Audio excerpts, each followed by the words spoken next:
اور کیا انسان نے یہ نہیں دیکھا کہ ہم نے اسے نطفے سے پیدا کیا تھا، پھر اچانک وہ خلم کھلا جھگڑا کرنے والا بن گیا۔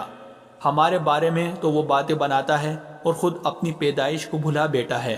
کہتا ہے کہ ان ہڈیوں کو کون زندگی دے گا جبکہ وہ گل چکی ہوگی۔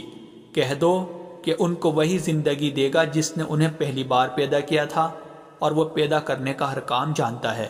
وہی ہے جس نے تمہارے لیے سرسبز درخت سے آگ پیدا کر دی ہے، پھر تم ذرا سی دیر میں اس سے سلگانے کا کام لیتے ہو۔ بھلا جس ذات نے آسمانوں اور زمین کو پیدا کیا ہے، کیا وہ اس بات پر قادر نہیں ہے کہ ان جیسوں کو دوبارہ پیدا کر سکے؟ کیوں نہیں، جبکہ وہ سب کچھ پیدا کرنے کی پوری مہارت رکھتا ہے۔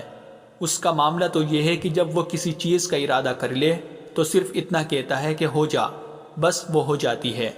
غرض پاک ہے وہ ذات جس کے ہاتھ میں ہر چیز کی حکومت ہے، اور اسی کی طرف